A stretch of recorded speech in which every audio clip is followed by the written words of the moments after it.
శుభకార్యాలకు పూజార్ల కోసం వెతుకుతున్నారా? పూజారీస్.com లో అతి తక్కువ ధరలకే పూజార్లను ముందే బుక్ చేసుకోండి. వెంటనే కాల్ చేయండి. Hi welcome to our channel. ఈరోజు మనతో పాటు ఉన్నారు జ్యోతిష వాస్తు పండితులు, జ్యోతిష వాస్తు శిక్షణ నిపుణులు, లలితాదేవి ఉపాసకులు శ్రీ నానాజీ పట్నాయక్ గారు. నమస్కారం గురువు గారు. శ్రీమాత్రే నమః. సార్, వైకుంఠ ఏకాదశి, ముక్కోటి ఏకాదశి, ఇది 22 అంటున్నారు, 23 అంటున్నారు. అసలు ఏ రోజున జరుపుకోవాలి? వైకుంఠ ఏకాదశిని ఎలా జరుపుకుంటే మనకు చాలా మంచి అద్భుతమైన ఫలితాలు ఉంటాయంటారు? 23వ తేదీ శనివారం రోజు వచ్చింది ఏకాదశి అనేటువంటిది మొట్టమొదటిగా. రెండవది ఏంటంటే, ఇప్పుడు ఎన్ని ఏకాదశులు ఉండగా వైకుంఠ ఏకాదశి ఎందుకంటారు, ఆ రోజు ఉత్తర ద్వారం ఎందుకు తెరుస్తారు అనే విషయం మనం తెలుసుకోవాలి. ఎప్పుడు కూడా ఏకాదశి అనేటువంటిది ఏమిటి అంటే, మనము చేసినటువంటి పాపము దగ్ధము చేసుకునేటువంటి రోజు ఏకాదశి అంటే. ఎందుకంటే ఎలా అవుతుంది దగ్ధము? ఎప్పుడూ గుర్తుపెట్టుకోండి, కాలం అనుకూలించినప్పుడే మనం పనులు చేసుకోవాలి. బాగా వర్షం పడుతుంది, వెళ్ళలేం. బాగా చల్లగా ఉంది, చిన్న ఒడియాలే ఎండబెట్టలేము మనం బయట, అప్పడాలు ఎండబెట్టలేము, ఇంక పెద్ద పెద్ద పనులు ఏం చేస్తాం అంటే, నా ఉద్దేశం ఏంటంటే, పనులు చేస్తామా చేయడం అంటే, బయట ఉన్న కాలానికి మనం చేసే పనులకి సింక్రనైజ్ అయితే కనెక్ట్ అవుతుంది. ఒక మార్కెట్లో ఒక ప్రోడక్ట్ రిలీజ్ చేసాము, మార్కెట్లో డిమాండ్ ఉన్న ప్రోడక్ట్ అమ్ముడుపోతుందండి.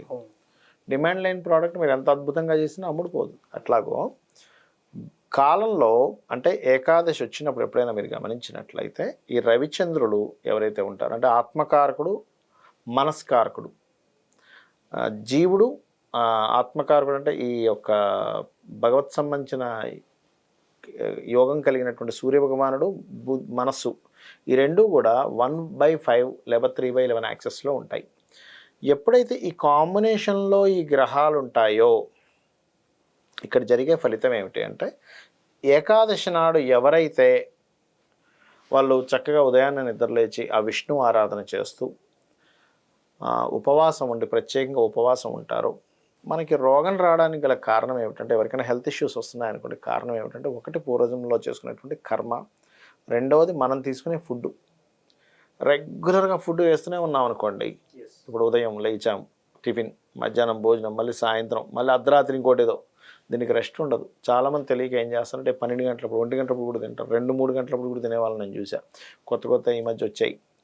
అయితే అదేమవుతుంది, మనకు ఫుడ్ ఎప్పుడైతే గ్యాప్ లేకుండా పడుతూనే ఉంటుందో, మీకు బాడీని అది సెట్ చేసుకోవడానికి టైం సరిపోదు. అది ఊడ్చాలి, లోపల మొత్తం క్లీనింగ్ ప్రాసెస్ చేసుకోవాలి, టైం ఉండదు.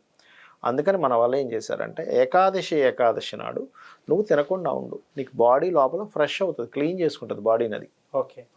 అందుకే మన వాళ్ళు ఏంటి, సూర్యాస్తమం లోపలే తినాలి, సూర్యాస్తమం అయితే తినకూడదు. నేను తిన్నా, అసలు సూర్యాస్తమం దాటితే నేను తిన్నాను. ఈ మధ్య కొత్తగా పెట్టుకున్నాను ఇంకా అది.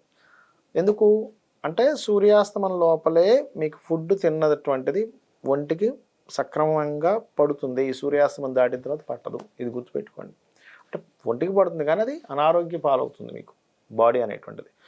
అందుకని ఈ ఏకాదశి నాడు ప్రత్యేకంగా ఫుడ్ అంటే, అది ఎవరికి ఈ నియమాలు?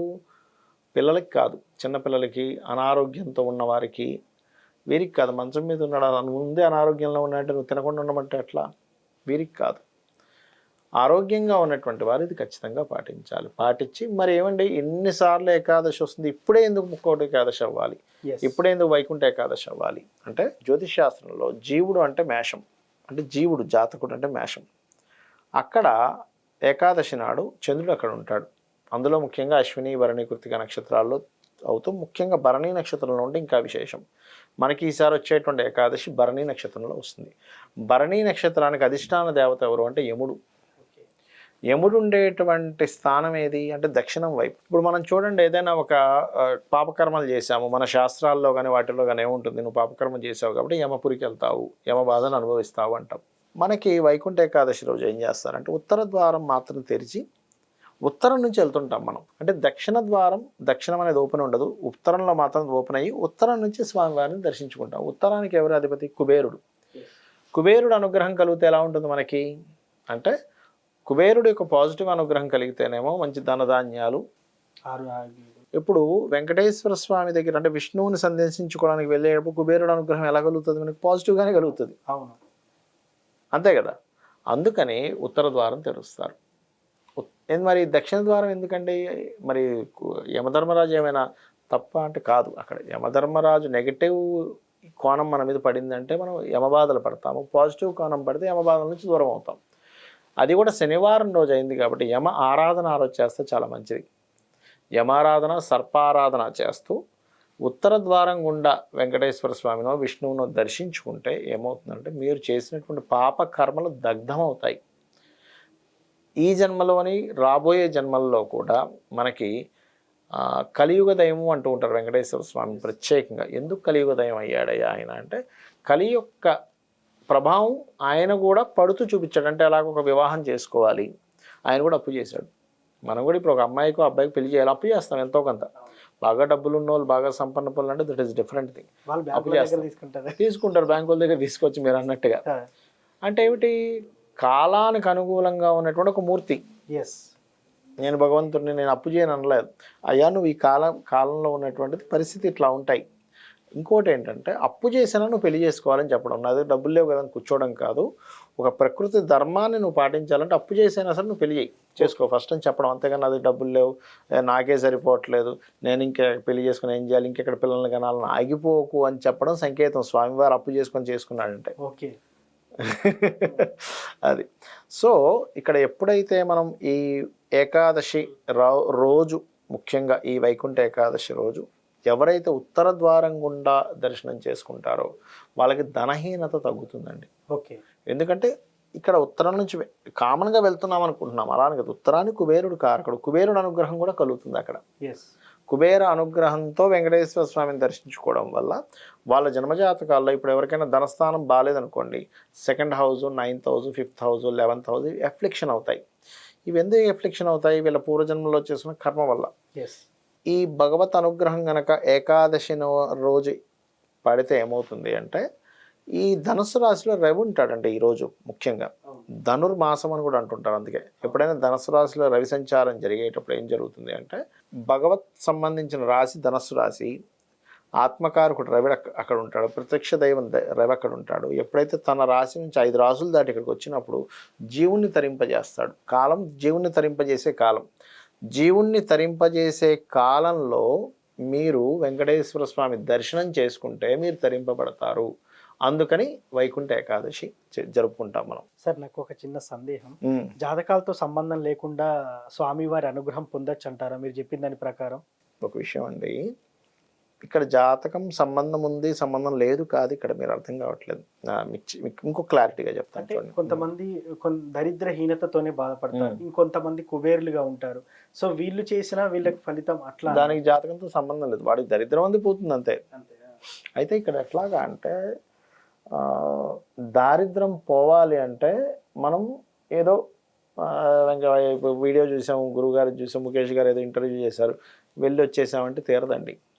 తత్వం తెలుసుకోవాలి. భగవత్ తత్వం ఏమిటి, భగవంతుడు ఏం చెప్పాడు, వేదంలో ఏం చెప్పాడు, పరోపకారం పుణ్యం పరపీడనం పాపం అని చెప్పాడు. సింపుల్గా నువ్వు ఇంకోటి ఇబ్బంది పెట్టకుండా జీవించు, నీకు అదే దరిద్రం లేకుండా ఉంటుంది. నువ్వు ఇంకోటి ఒక పక్క ఇబ్బంది పెడుతూ ఒక పక్క నాకు దారిద్రం రాకూడదంటే ఎక్కడి నుంచి రాకుండా ఉంటుంది? కొన్ని పాస్ట్ లైఫ్ కర్మలు ఉంటాయి కదా, అవన్నీ ఉంటాయి కదా, అవన్నీ చూసుకోవాలి.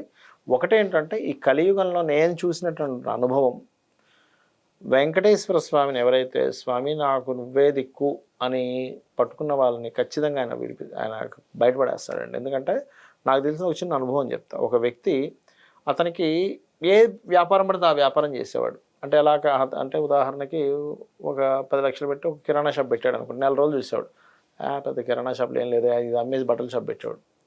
అదొక 4 రోజులు చూసేవాడు, ఇది ఏం బాగాలేదని చెప్పి ఇంకోటి డ్రై క్లీనింగ్ షాప్ పెట్టాడు, ఇది పెట్టేవాడు. దాని తర్వాత ఇంకోటి అలా దాదాపుగా ఆయన 50-60 బిజినెస్లు చేశాడు.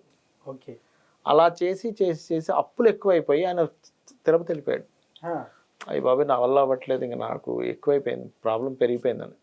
అప్పుడు మరలా అతనికి కొన్ని కొత్త ఛాన్సెస్ వచ్చి చిన్నగా ఒక 4 రోజులు ఉండిపోయాడు, వెళ్ళిపోయి ఇంకా అక్కడ. అర్థం కావట్లేదు, చుట్టూ అప్పుల బాధలు, ఏం చేయాలో అర్థం కావట్లేదు. స్వామి నువ్వే దిక్కు, నేను అనవసరంగా పిచ్చి పిచ్చి ప్రయోగాలను చేసి డబ్బులన్నీ పోగొట్టుకున్నా, ఇప్పుడు నాకు బుద్ధి వచ్చింది, నువ్వే దిక్కు అని పట్టుకుంటే అప్పుడు అతనికి ఒక వృత్తి, అతనిలో ఉన్న టాలెంట్ తగ్గట్టుగా అతనికి ఒక వృత్తి ఏర్పడి తత్పరంగా అతను మళ్ళీ లైఫ్లో దీనిలోకి వచ్చాడు. అంటే ఏమిటంటే వెంకటేశ్వర స్వామిని ఎవరైనా సరే స్వామి నువ్వే దిక్కు నాకు సంబంధం లేదు అని అనుకుంటే ఖచ్చితంగా ఫలితం ఉంటుంది. ఎందుకంటేనండి నేను ఒక చిన్న అనుభవం, మీరు అయ్యప్ప స్వామి దీక్ష ఎప్పుడైనా వెళ్ళారు అక్కడికి? వెళ్ళలేదు సార్. వెళ్ళలేదు కదా. అయ్యప్ప స్వామి కొండ ఎక్కుతుంటే కూడా అంతే ఉంటుందండి ఇబ్బంది. వెంకటేశ్వర స్వామి కొండ నడక ఎక్కితే కూడా ఉంటుంది దాని ప్రభావం. అలాగే అరుణాచల గిరి ప్రదక్షిణాలు చేసుకున్నప్పుడు కూడా పాదాలకు సంబంధించిన ఇబ్బంది ఉంటుంది. ఈ 3 నేను అనుభవంలో చూశాను. ఎక్కేటప్పుడు అబ్బా ఎంత పెద్దగా ఉన్నదిరా అనిపిస్తుంది. దర్శనం చేసుకుని నా కాళ్ళ నొప్పులు ఎక్కడ పోతాయో అర్థం కాదు. అవును సార్. ఎస్, నేను తిరుపతి కూడా. భగవంతుడు ఉన్నాడు అనడానికి ఇది ఒక నిదర్శనం అండి. ఓకే. అరుణాచల గిరి ప్రదక్షిణాలు కాళ్ళకి చెప్పులు లేకుండా చేసుకుంటాం, కాళ్ళంతా మండుతాయా? దర్శనం చేసుకుని కాళ్ళ మంటలు ఎక్కడికో పోతాయి. పైకి ఎక్కుతామా, అది అయ్యప్ప స్వామి కావచ్చు, వెంకటేశ్వర స్వామి కావచ్చు, ఎక్కి చూడగానే కాళ్ళు నొప్పులు అన్నీ పోతాయండి ఆటోమేటిక్గా. అంటే ఆ ఒక్క చిన్న ఇది అరే ఇట్లా మాయమవుతున్నాయి అనిపిస్తుంది. అంటే భగవంతుడు ఉన్నాడు అనడానికి అదొక నిదర్శనం. అది నేను కూడా తిరుపతి కొండ ఎక్కాను. నడుచుకుంటూ ఎక్కారా?